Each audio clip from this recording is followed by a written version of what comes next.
Our Father in heaven, we come before you today with humble and expectant hearts, praying for a great spiritual awakening in our nation, America. We confess that we have strayed from your paths and turned away from your righteous ways.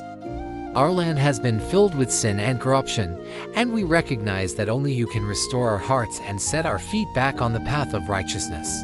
We lift up our voices in faith and cry out for revival, asking that you would send your Holy Spirit upon us like a mighty wind, sweeping through every city, town, and village, stirring hearts to seek you with passion and humility. We pray for a genuine and deep repentance, where people turn from their wicked ways and embrace your word as the lamp unto their feet and the light unto their path. O Lord, we ask that you would raise up mighty prophets and preachers who will boldly declare your truth and call sinners to repentance. Fill them with your Spirit, give them wisdom and discernment, and grant them favor in your sight and in the eyes of men. Send revival across America. Stir hearts to seek you with passion and humility.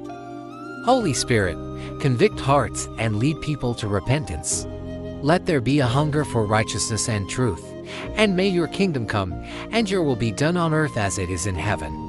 For you are the righteous King, Jesus, the Christ, who alone can save our nation. We ask this in your precious name. Amen. Today's verse and prayer are from the Daily Strength in Prayer, a 365-day devotional guide designed to help you grow in your walk with Christ through prayer. Each day's entry includes a daily Bible verse, a brief devotional thought, and a suggested prayer based on the verse. The prayers in this book are not meant to be exhaustive or all-inclusive, but they are a starting point for your own communication with God. The book is available in both hardcover and softcover editions. When you think of revival, what comes to mind? How about when you hear the term spiritual awakening? Many people immediately think of emotional experiences, even religious ecstatic experiences. However, that's not the place where revival should start. A true revival starts in the heart and the mind. It begins with our understanding of God and our relationship with Him. We live in an age where many claim to know God while living lives contrary to His Word. Many churches compromise the gospel message in order to appeal to worldly tastes. And many Christians have become so accustomed to sin that they no longer realize that they need a Savior. Revival must first awaken our minds to the reality of our sinful condition.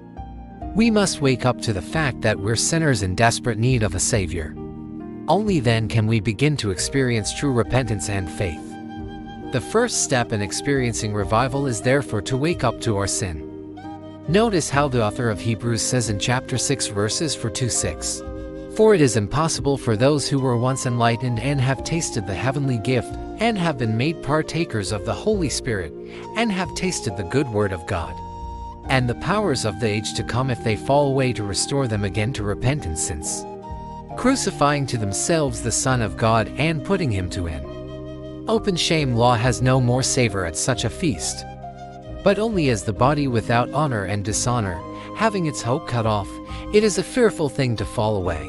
The people he's referring to had once experienced spiritual enlightenment. They knew God and had received His blessings. But sadly, they fell away from the truth and turned their back on God. The author of Hebrews tells us that if they fall away, it's impossible for them to be restored to repentance. Why? Because these people crucified the Son of God and put Him to an open shame. Now, we don't know exactly who these people were, but we do know that they stopped believing the truth. They stopped walking with God and chose to follow their own desires instead. And because of this, they couldn't be restored to repentance. This passage teaches us that we should never take our salvation for granted. We could lose our salvation by falling away from the truth and turning our back on God. Therefore, let us always remember that we need to keep our hearts and minds open to God's word and to His voice. Let us hold fast to the truth and not allow ourselves to be swayed by worldly ideas or teachings. Revival isn't something we should just seek once in a while. It's a lifestyle. It's a commitment to God that we should renew daily. Revival starts with our understanding of God and our relationship with Him. If we don't have a personal relationship with God, we cannot expect to experience revival in our lives. We must wake up to the fact that we're sinners in desperate need of a Savior. Then we must repent of our sins and turn to God for forgiveness. Once we have a sincere desire to follow God, we can begin to experience the blessings of revival. In our text for today, the psalmist asks God to send revival and earnestly seeks God's face. What does this tell us? It tells us that we should never be satisfied with where we are in our walk with God.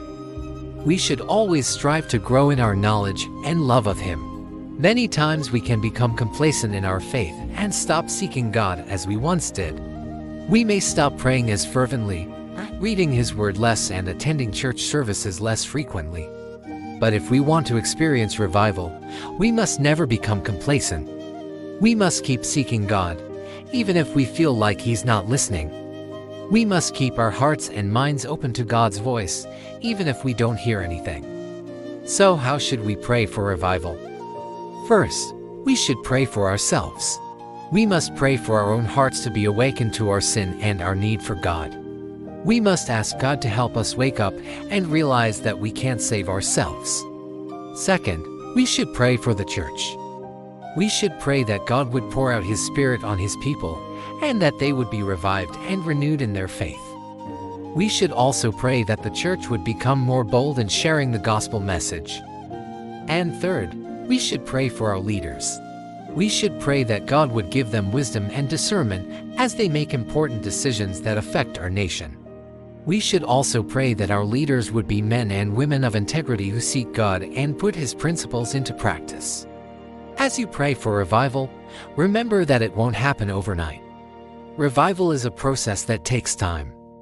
Don't get discouraged if you don't see results immediately. Just keep praying and trusting God. And remember that even if revival doesn't happen in our lifetime, we should still keep seeking God. We should never give up on Him. May this prayer for revival challenge you to examine your own heart and to seek God with all your heart. Revival isn't something we should just seek occasionally. It's a lifestyle. It's a commitment to God that we must renew every day. Thank you for watching and for joining me in seeking God for revival in our nation. May this prayer bless you and may you experience the life-changing power of revival in your own life. If you enjoyed this video, please give it a thumbs up and share it with your friends and family. Also, don't forget to subscribe to be notified of new videos. And finally, I invite you to get a copy of the Daily Strength for Prayer, either the hardcover or softcover edition. It's available at our website as well as at many Christian bookstores. Until next time, may the Lord bless you and keep you in His love.